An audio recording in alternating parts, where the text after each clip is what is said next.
ಕಲಿಯುಗದಲ್ಲಿ ಧರ್ಮ ರಕ್ಷಣೆಗೆ ಯಾವ ಅವತಾರ? ಕೃಷ್ಣ ಪರಮಾತ್ಮ ಮುಂದುವರಿಸಿ ಹೇಳಿದ ಮಾತು, ಕಲಿಯುಗದ ಅಂತ್ಯದಲ್ಲಿ ಕಲಿಕೆ ಅವತಾರ. ಆದರೆ ಕಲಿಯುಗ ನಡೀತಾ ಇರಬೇಕಾದ್ರೆ ಕಲಿಯುಗದೊಳಗೆ ದೇಶ ಧರ್ಮ ರಕ್ಷಣೆಗಿರೋದು ಒಂದೇ ಒಂದು ಅವತಾರ, ಅದು ಸಂಘೇ ಶಕ್ತಿ ಕಲಿಯುಗೆ. ಸಂಘಟಿತ ಬಲದಿಂದ ಮಾತ್ರ ಕಲಿಯುಗದಲ್ಲಿ ಧರ್ಮ ರಕ್ಷಣೆ ಆಗುವುದು. ಆದ್ರಿಂದ ಸಂಘಟಿತರಾಗಿ ಬನ್ನಿ ಹಿಂದೂ ಸಮಾಜ. ಛತ್ರಪತಿ ಶಿವಾಜಿ ಮಹಾರಾಜ್ ನಮಗೆ ಕೊಟ್ಟಂತ ಆದರ್ಶವೇ ಅದು, ಸಂಘಟನೆ. ನಗರದಲ್ಲಿ ಬೆಂಬಲ ಸಿಗದಿದ್ದ ಕಾಡಿನತ್ತ ಹೊರಟರು. ಆಟ ಆಡ್ಕೊಂಡಿದ್ದಂತ ಮಾಳ್ವಿ ಪೋರ ಹುಡುಗರನ್ನ ಸಂಘಟಿಸಿದ್ರು. ಅವರಲ್ಲಿ ಆಟ ಆಡಿಸ್ತಾ ಧರ್ಮನಿಷ್ಠತೆ ತುಂಬಿಸಿದ್ರು, ರಾಷ್ಟ್ರ ಜಾಗೃತಿ ಮೂಡಿಸಿದ್ರು. ಆ ಆಟ ಆಡಿಸ್ತಾ ಸಂಘಟಿಸಿದಂತ ಆ ಹುಡುಗರು, ಆ ಯುವಕರು ಒಬ್ಬೊಬ್ಬರು ನರ ಕೋಟೆ ಅಂತ ಬೆಳೆದ ನಿಂತ್ರಲ್ಲ. ಒಬ್ಬೊಬ್ಬ ಸೈನಿಕರು ಶಿವಾಜಿ ಮಹಾರಾಜ ಸೇನೆಯಲ್ಲಿ 25 ಕೆಜಿ ಖಡ್ಗವನ್ನು ಹೊತ್ತು ಹೋರಾಟ ಮಾಡುತ್ತಿದ್ದಂತವ್ರು ಏಸಾಜಿ. ಅಫ್ಜಲ್ ಖಾನ್ ಕತ್ತರಿಸಿ ತತ್ತಿದ್ದಂತವ್ರು ಶಂಭಾಜಿ ಕಾವಜಿ. ಸಿಂಹದ ಜೊತೆ ಸೆಣಸಾಡಿ ಗೆದ್ದು ಜೀವಂತ ಬರ್ತಿದ್ದಂತವ್ರು ಶಂಭಾಜಿ. ಮೊಘಲರ ಮನೆ ಒಳಗೆ ಕೂತು ಗೂಢಾಚರಣೆಯನ್ನ ಮಾಡ್ತಿದ್ದಂತವ್ರು ಬಹಿರ್ಜಿ. ಮೊಘಲರ ಸಾಮ್ರಾಜ್ಯಕ್ಕೆ ನುಗ್ಗಿ ಯುದ್ಧವನ್ನ ಸಾರಿ ಬರ್ತಿದ್ದಂತವ್ರು ಧನಾಜಿ. ಒಂದು ಕೈ ಕತ್ತರಿಸಿ ಹೋದರೂ ಯುದ್ಧ ನಿಲ್ಲಿಸದೆ ಸಾವಿನ ನಂತರವೂ ಯುದ್ಧ ಗೆದ್ದಂತವ್ರು ತಾನಾಜಿ. ಇವರೆಲ್ಲರನ್ನು ಸಂಘಟಿಸಿ ಹಿಂದೂ ಸ್ವರಾಜ್ಯ ಸಾಮ್ರಾಜ್ಯ ಸಂಸ್ಥಾಪನೆ ಕನಸನ್ನು ನನಸಾಗಿಸಿದಂತವ್ರು ಛತ್ರಪತಿ ಶಿವಾಜಿ. ಶಿವಾಜಿ ಮಹಾರಾಜ್ ನಮಗೆ ಕೊಟ್ಟಂತ ಆದರ್ಶ ಸಂಘಟನೆ, ಸಂಘಟಿತವಾಗಿ ಹಿಂದೂ ಸಮಾಜ. ಆದ್ರೆ ನಮ್ಮ ದೌರ್ಭಾಗ್ಯ, ಇವತ್ತು ಹೇಳ್ಕೊಳ್ಳಿಕ್ಕಿದ್ದೀವಿ ಜಗತ್ನಲ್ಲಿ 100 ಕೋಟಿಗೂ ಹೆಚ್ಚು ಹಿಂದೂಗಳ ಜನಸಂಖ್ಯೆ.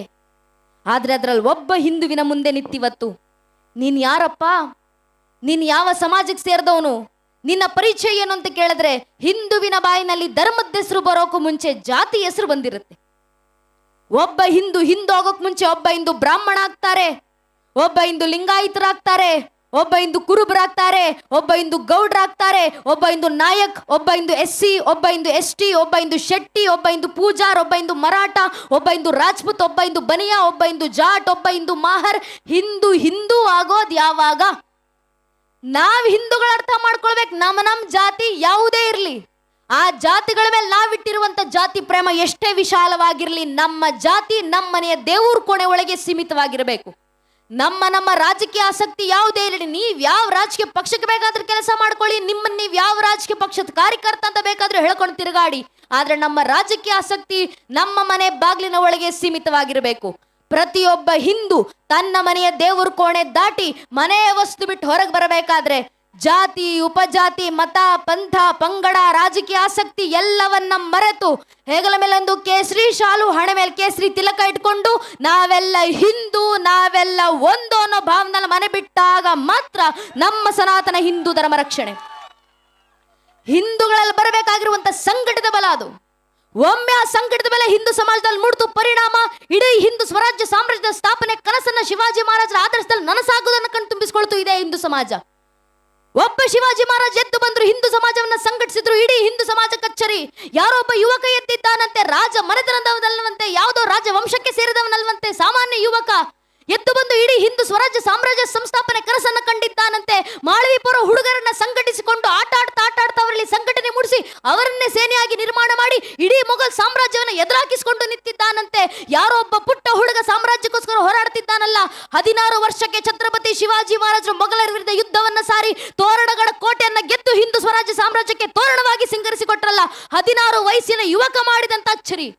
ಛತ್ರಪತಿ ಶಿವಾಜಿ ಮಹಾರಾಜರ ಕೊರಳಲ್ಲಿ ಕವಡೆ ಹಾರ, ಕಿವಿನಲ್ಲಿ ಕರ್ಣಕುಂಡಲ, 2 ಕೈಲಿ ಒಂದು ಕಡೆ ಜಗದಂಬ, ಮತ್ತೊಂದು ಕೈಲಿ ತುಳಜಾ ಭವಾನಿ ಎಂಬ 2 ಖಡ್ಗಗಳು, ಕಂಚಿನ ಮೂರ್ತಿ ಅಂತ ದೇಹ ಹೊತ್ತು ಬರ್ತಿದ್ದಂತ ಶಿವಾಜಿ ಮಹಾರಾಜರು ಬಂದಲ್ಲೆಲ್ಲ ಇಡೀ ಹಿಂದೂ ಸಮಾಜ ಎದ್ದು ನಿಂತವರನ್ನ ಸ್ವೀಕರಿಸಿತು.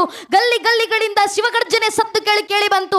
ಅದೇ ಶಿವಾಜಿ ಮಹಾರಾಜರು ತೋರಣ, ಚಾಕಣ, ಪುರಂದರ, ಪನ್ಹಾಣ, ವಿಶಾಲಗಡ, ರಾಯಗಡ, ತೋರಣಗಡ ಅಂತ ನೂರಾರು ಅಭೇದ್ಯ ಕೋಟೆಗಳು, ಸಿಂಧುದುರ್ಗ, ಪದ್ಮದುರ್ಗ, ವಿಶಾಲದುರ್ಗ, ವಿಜಯದುರ್ಗ ಅಂತ 16 ಜಲದುರ್ಗಗಳ ಸಾರ್ವಭೌಮತ್ವವನ್ನು ವಹಿಸಿಕೊಂಡು 1674ರಂದು ಆನಂದನಾಮ ಸಂವತ್ಸರದ ದೇಶ ಶುದ್ಧ ತ್ರಯೋದಶಿಯ ದಿನದಂದು ರಾಜರಾಗಿದ್ದಂತ ಶಿವಾಜಿ ಮಹಾರಾಜರಾಗಿ ಗಣಪತಿಯಾಗಿ, ಗಜಪತಿಯಾಗಿ, ಭೂಪತಿಯಾಗಿ, ಪ್ರಜಾಪತಿಯಾಗಿ, ಅಷ್ಟವಧಾನ ಜಾಗೃತರೆಂದು, ಅಷ್ಟಪ್ರಧಾನ ವೇಷ್ಟಿತರೆಂದು, ಶಸ್ತ್ರಾಸ್ತ್ರ ಶಾಸ್ತ್ರ ಪಾರಂಗತರೆಂದು, ನ್ಯಾಲಂಕಾರ ಮಂಡಿತರೆಂದು, ಶಸ್ತ್ರಾಸ್ತ್ರ ಗೋ ಬ್ರಾಹ್ಮಣ ಪ್ರತಿಪಾದಕರೆಂದು ಮಹಾರಾಜರಾಗಿದ್ದಂತ ಶಿವಾಜಿ ಮಹಾರಾಜರು ಯೋಗಿರಾಜರಾಗಿ, ಶ್ರೀಮಂತರಾಜರಾಗಿ, ರಾಜಾದಿರಾಜರಾಗಿ, ಛತ್ರಪತಿ ಶಿವಾಜಿ ಮಹಾರಾಜರಾಗಿ ರಾಯಗಢದ ಕೋಟೆಯನ್ನ ಸಿಂಗರಿಸಿದ್ರು. ಅವತ್ತು ಹಿಂದೂ ಧರ್ಮದ ವೀರ ವಿದ್ಯಧ್ವಜ ಮೇಘಗಳಲ್ಲಿ ವಿಜೃಂಭಿಸಿತು. ಅಂದು ಏರಿದಂತ ವೀರ ವಿದ್ಯಧ್ವಜ ಇವತ್ತಿಗೂ ಹಿಂದೂ ಧರ್ಮದ ಧ್ವಜ ಕೆಳಗಿಳಿಲಿಲ್ಲ. ಯಾಕೆಂದ್ರೆ ಅಂತವರು ನೀಡಿದಂತ ಬಲಿದಾನಗಳು, ಛತ್ರಪತಿ ಶಿವಾಜಿ ಮಹಾರಾಜರಂತರ ಅವರ ವಂಶ ನೀಡಿದಂತ ಸಮರ್ಪಣೆ. ಒಬ್ಬರಾದ ನಂತರ ಒಬ್ಬರು ಸ್ವಾಮಿ. ಈ ಧರ್ಮ ರಕ್ಷಣೆಗೆ ಛತ್ರಪತಿ ಶಿವಾಜಿ ಮಹಾರಾಜರ ಮಗ ಛತ್ರಪತಿ ಸಂಭಾಜಿ ಮಹಾರಾಜರು 42 ದಿನಗಳ ಕಾಲ ಕಾರಾಗೃಹದಲ್ಲಿ ಚಿತ್ರಹಿಂಸೆ ಅನುಭವಿಸಿದ್ರು. ಯಾವ ಷರತ್ತಿನ ಮೇಲೆಗೆ? ಒಂದೇ ಒಂದು ಕರಾರು, ಈ ಕ್ಷಣ ಧರ್ಮ ಬಿಟ್ಟು ನನ್ನ ಅವತಕ್ಕೆ ಮತಾಂತರವಾಗೂ, ನಿನ್ನ ಜೀವಿತ ಕಳಿಸ್ಕೊಡ್ತೀನಿ, ನನ್ನ ಸಾಮ್ರಾಜ್ಯದಲ್ಲಿ ಆಸ್ಥಾನ ಕೈಗಿಟ್ಟು ಸಾಮಂತರಾಜನಾಗಿ ಬಿಟ್ಕೊಡ್ತೀನಿ. ಒಂದು ಕ್ಷಣ ಒಪ್ಪಿದ್ದಿದ್ರೆ ಛತ್ರಪತಿ ಸಂಭಾಜಿ ಮಹಾರಾಜರು ಇಡೀ ಜೀವನ ರಾಜರಾಗಿ ತಮ್ಮ ಮುಂದಿನ 7 ತಲೆಮಾರುಗಳು ಸುಖ ಸಂಪತ್ತಿನ ಬದುಕಬಹುದಿತ್ತಲ್ಲ. ಒಪ್ಪಲಿಲ್ಲ ಛತ್ರಪತಿ ಸಂಭಾಜಿ ಮಹಾರಾಜರು. 42 ದಿನಗಳ ಕಾಲ ಚಿತ್ರಹಿಂಸೆ ಅನುಭವಿಸಿದ್ರು. ಅವರ ಕೈ ಉಗುರುಗಳನ್ನು ಕಿತ್ತು ತೆಗೆಯಲಾಯಿತು, ಅವರ ಕೈ ಬೆರಳುಗಳನ್ನ ಕತ್ತರಿಸಲಾಯಿತು. ಛತ್ರಪತಿ ಸಂಭಾಜಿ ಮಹಾರಾಜರ ಕಾಲ್ ಬೆರಳುಗಳನ್ನ ಕತ್ತರಿಸಲಾಯಿತು, ಅವರ ಕೈಯನ್ನ ಕತ್ತರಿಸಿದ್ರು. ಚರ್ಮ ಸುಲಿದು ಕಣ್ಣ ಮುಂದೆ ನಾಯಿಗಳಿಗೆ ತಿನ್ನಲಿಕ್ಕೆ ಬಿಸಾಡಲಾಯಿತು. ಸುಲಿದಂತ ಗಾಯಗೊಂಡಂತ ದೇಹದ ಮೇಲೆ ಉಪ್ಪನ್ನರಿಸಲಾಯಿತು. ಕಾದ ಸೀಸೆಯಿಂದ 2 ಕಣ್ಣು ಕುಟ್ಟೆಗಳನ್ನ ಕಿತ್ತು ತೆಗೆಯಲಾಯಿತು. ಜೀವಂತವಿರಬೇಕಾದ್ರೆ ಅವರ ದೇಹದ ತುಂಡು ತುಂಡನ್ನಾಗಿಸಲಾಯಿತು. 42 ದಿನದ ಚಿತ್ರಹಿಂಸೆ ಅನುಭವಿಸಿದಂತ ಸಂಭಾಜಿ ಮಹಾರಾಜರು ಒಂದು ಕ್ಷಣ ಧರ್ಮ ಬಿಟ್ಟು ಮತಾಂತರ ಆಗುವಂತ ಯೋಚನೆ ಮಾಡಲಿಲ್ಲ. ಕೊನೆ ಕ್ಷಣದಲ್ಲೂ ತಾಯಿ ತುಳಜಾಭವಾನಿ ನೆನೆದು ಹಿಂದೂ ಧರ್ಮದಲ್ಲೇ ಪ್ರಾಣ ಬಿಟ್ರು. ಯಾಕಂದ್ರೆ ಭಗವದ್ಗೀತೆಯಲ್ಲಿ ಶ್ರೀಕೃಷ್ಣ ಪರಮಾತ್ಮ ಕೊಟ್ಟಂತ ಆದರ್ಶ ಸ್ವಧರ್ಮೇನಿಧನಂಶಯ್ಯ ಪರಧರ್ಮೇ ಭಯಾವಹ. ಧರ್ಮ ಬಿಟ್ಟು ಮತ್ತೊಂದು ಮತಕ್ಕೆ ಮತಾಂತರವಾಗಿ 100 ವರ್ಷ ಬದುಕೋದಕ್ಕಿಂತ ನನ್ನ ಧರ್ಮದಲ್ಲಿ ಒಂದು ದಿನ ಬದುಕಿದ್ರು ಸಾಕು, ನರಸಿಂಹನಂತೆ ಸಾಯ್ತೀನಿ ಅಂತ ಕೃಷ್ಣ ಪರಮಾತ್ಮ ಕೊಟ್ಟಂತ ಆದರ್ಶ. ಅದನ್ನ ಜೀವಂತ ಸಾಕ್ಷಿಗೊಳಿಸಿದವರು ಛತ್ರಪತಿ ಸಂಭಾಜಿ ಮಹಾರಾಜರು. ಅಂತವರಲ್ಲಿ ಧರ್ಮ ನಿಷ್ಠತೆಯನ್ನು ತುಂಬಿಸಿದ್ರು ಒಬ್ಬ ಛತ್ರಪತಿ ಶಿವಾಜಿ ಮಹಾರಾಜರು. ಒಬ್ಬ ಶಿವಾಜಿ ಮಹಾರಾಜರು ತಯಾರು ಮಾಡಿದಂತ ಸೇನೆರಿ ಅದು. ಒಬ್ಬ ಶಿವಕಾಶಿ ಛತ್ರಪತಿ ಶಿವಾಜಿ ಮಹಾರಾಜರು ಕೋಟೆನಲ್ಲಿ ಕೂತಿದ್ದಾರೆ. ಇಡೀ ಕೋಟೆಯನ್ನ ಬಿಜಾಪುರದ ಸುಲ್ತಾನನ ಸೈನಿಕರು ಬಂದು ಆವರಿಸಿಕೊಂಡಿದ್ದಾರೆ. ಅವರ ಮುತ್ತಿಗೆ ತೆರವಾಗ್ತಿಲ್ಲ. ಛತ್ರಪತಿ ಶಿವಾಜಿ ಮಹಾರಾಜರು ಕೋಟೆಯಲ್ಲಿ ಉಳಿದ್ರೆ ಒಂದು ಹಸುವಿನಿಂದ ಸಾಯಬೇಕು, ಹೊರಗೆ ಬಂದ್ರೆ ಆ ಮೊಘಲರ ಸೇನೆಯಿಂದ ಸಾಯಬೇಕು. ಒಳಗೆ ಕೋಟೆ ಒಳಗೆ 600 ಜನ ಹಿಂದೂ ಸೈನಿಕರಿದ್ದಾರೆ. ಕೋಟೆ ಹೊರಗೆ ಬಿಜಾಪುರದ ಸುಲ್ತಾನನ 12,000 ಜನರ ಸೇನೆ ಎದುರಿಗೆ ನಿಂತಿದೆ. ಏನು ಮಾಡಬೇಕು? ಒಬ್ಬ ಶಿವಕಾಶಿದ್ ಎಂಬ ಈಗ ನಾವು ಹೇಳುವಂತ ಸವಿತಾ ಸಮಾಜಕ್ಕೆ ಸೇರಿದಂತ ವ್ಯಕ್ತಿ ಕ್ಷೌರಿಕರು ವೃತ್ತಿಯಿಂದ ಶಿವಕಾಶಿದ್ ಬಂದು ಶಿವಾಜಿ ಮಹಾರಾಜರ ಮುಂದೆ ನಿಂತು ಕೇಳ್ತಾರೆ, ಮಹಾರಾಜರೇ, ನಾನು ನೋಡ್ಲಿಕ್ಕೆ ನಿಮ್ಮ ರೀತಿಯೇ ಇದ್ದೀನಿ. ನನ್ನ ಮುಖ ಚೇಹರೆ, ನನ್ನ ದೇಹದ ಆಕಾರ ಎಲ್ಲವೂ ನಿಮ್ಮ ರೀತಿಯಲ್ಲೇ ಇದೆ. ನಿಮ್ಮ ರಾಜ್ಯ ಮುದ್ರೆ ವಸ್ತ್ರವನ್ನ ಧರಿಸಿ ನಾನು ಕೋಟೆಯಿಂದ ಹೊರಗೆ ಸಂಧಾನ ಹೊತ್ಕೊಂಡು ಹೋಗ್ತೀನಿ. ಅವರ ಮೊಘಲರ ಸೇನೆಯ ಮುತ್ತಿಗೆ ತೆರವಾಗುತ್ತೆ. ನೀವು ಆ ಕ್ಷಣ ಕೋಟೆಯಿಂದ ಬಿಟ್ಟು ಹೊರಗೆ ಹೋಗಿ. ಶಿವಾಜಿ ಮಹಾರಾಜರು ಮರು ಪ್ರಶ್ನೆ ಮಾಡಿದ್ರು, ನನ್ನ ಹೆಸರನ್ನು ಹೊತ್ತು ನಾನು ಅಂತ ನೀನು ಹೊರಗೆ ಹೋಗ್ತೀಯಾ? ಹೊರಗೋದ್ರೆ ಮುಂದೆ ನಿನ್ನ ಪರಿಸ್ಥಿತಿ ಏನಾಗುತ್ತೆ? ಶಿವಕಾಶಿದವ್ರು ನಗ್ತಾ ಉತ್ತರ ಕೊಡ್ತಾರೆ, ನನಗೆ ಗೊತ್ತು ಶಿವಾಜಿ ಮಹಾರಾಜರೇ, ನನ್ನನ್ನು ಸಾಯಿಸ್ತಾರೆ. ಆದ್ರೆ ಹುಟ್ಟಬೇಕಾದ್ರೆ ಶಿವ ಕಾಶಿದ್ದಾಗಿ ಹುಟ್ಟಿದ್ದೀನಿ, ಸಾಯ್ಬೇಕಾದ್ರೆ ಛತ್ರಪತಿ ಶಿವಾಜಿ ಆಗಿ ಸಾಯ್ತೀನಿ. ಇದಕ್ಕಿಂತ ಪುಣ್ಯದ ವಿಚಾರ ಜೀವನದಲ್ಲಿ ಇನ್ನೇನ್ ಸಿಗ್ಲಿಕ್ಕೆ ಸಾಧ್ಯ ಅಂತ ಮರಣವನ್ನ ಮಹಾನವಮಿ ಅಂತ ಒಪ್ಪಿ ಹೋದಂತವರಿದ್ದಾರಲ್ಲ, ಶಿವಕಾಶಿದ್ದವರನ್ನ ಸಾಯಿಸಲಾಯಿತು. ಬಿಜಾಪುರದ ಸುಲ್ತಾನರ ಸೇನೆ ಫಾಜಲ್ ಖಾನ್ ಅವರನ್ನ ಕೊಲ್ದ. ಛತ್ರಪತಿ ಶಿವಾಜಿ ಮಹಾರಾಜರು ಕೋಟೆಯನ್ನು ಬಿಡಿದು ವಿಶಾಲ್ಗಢದ ಕಡೆಗೆ ಹೊರಡಬೇಕು. ವಿಶಾಲ್ಗಢಕ್ಕೆ ಹೋಗುವ ವೇಳೆಗೆ ಉಳಿದಂತ ಬಿಜಾಪುರದ ಸೈನಿಕರು ಶಿವಾಜಿ ಮಹಾರಾಜರನ್ನು ಅಟ್ಟಿಸಿಕೊಂಡು ಬರ್ತಿದ್ದಾರೆ.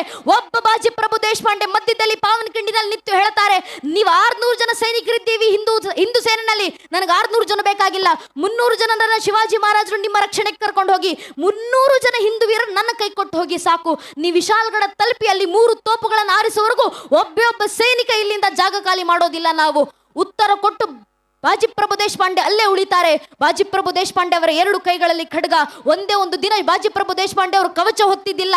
ಎಲ್ಲಾ ವೀರ ಕೈಲಿ ಒಂದು ಕೈಲಿ ಕವಚ, ಮತ್ತೊಂದು ಕೈಲಿ ಖಡ್ಗ ಹಿಡಿದ್ರೆ ಬಾಜಿಪ್ರಭು ದೇಶಪಾಂಡೆ 2 ಕೈಲಿ ಖಡ್ಗ ಹಿಡಿತಿದ್ರು. ಯಾಕೆಂದ್ರೆ ಈ ಹಿಂದೂ ವೀರ ಬಾಜಿಪ್ರಭು ದೇಶಪಾಂಡೆ ಖಡ್ಗದ ಹಿರಿತವನ್ನ ಮೀರಿ ಬರುವಂತ ಸಾಮರ್ಥ್ಯ ಜಗತ್ನಲ್ಲಿ ಯಾವೊಬ್ಬ ವ್ಯಕ್ತಿಗೂ ಹುಟ್ಟಿಲ್ಲ, ಮುಂದೆ ಹುಟ್ಟೋದು ಇಲ್ಲ ಅಂತ 2 ಕೈಲಿ ಖಡ್ಗ ಇದ್ದು ಹೋರಾಟ ಮಾಡ್ತಿದ್ದಂತ ವ್ಯಕ್ತಿ.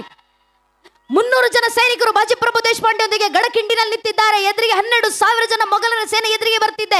ಒಬ್ಬರಾದ ನಂತರ ಒಬ್ಬರನ್ನ ಸಂಹಾರ ಮಾಡ್ತಾ ಹೋಗ್ತಿದ್ದಾರೆ. ಸಂಹಾರ ಮಾಡ್ತಾ 1 ಗಂಟೆ ಕಳಿತು, 5 ಗಂಟೆ ಕಳಿತು, 10 ಗಂಟೆ ಕಳಿತು. 10 ಗಂಟೆಗಳ ಕಳೆದ ನಂತರ ಅಕ್ಕಪಕ್ಕದಲ್ಲಿ ಬರಬೇಕಾದಂತ ಖಡ್ಗದ ಘರ್ಷಣೆಗಳ ಸದ್ದು ಸ್ತಬ್ಧವಾಗಿ ನಿಂತಿದೆ. ಬಾಜಿಪ್ರಭು ದೇಶಪಾಂಡೆ ಅಕ್ಕಪಕ್ಕ ತಿರುಗಿ ನೋಡ್ತಾರೆ. ಎಲ್ಲಾ ಹಿಂದೂ ವೀರರಲ್ಲಿ 300 ಜನರಲ್ಲಿ 300 ಜನ ಹಿಂದೂ ವೀರರು ಹುತಾತ್ಮರಾಗಿ ರಕ್ತದ ಮಡುವಿನಲ್ಲಿ ಬಿದ್ದಿದ್ದಾರೆ. ಉಳಿದಿರೋದು ಒಬ್ಬ ವ್ಯಕ್ತಿ ಬಾಜಿಪ್ರಭು ದೇಶಪಾಂಡೆ. ಎದುರಿಗೆ 5,000 ಜನರ ಮೊಘಲರ ಸೇನೆ, ಮುಂದೆ ಒಬ್ಬ ಬಾಜಿಪ್ರಭು ದೇಶಪಾಂಡೆ.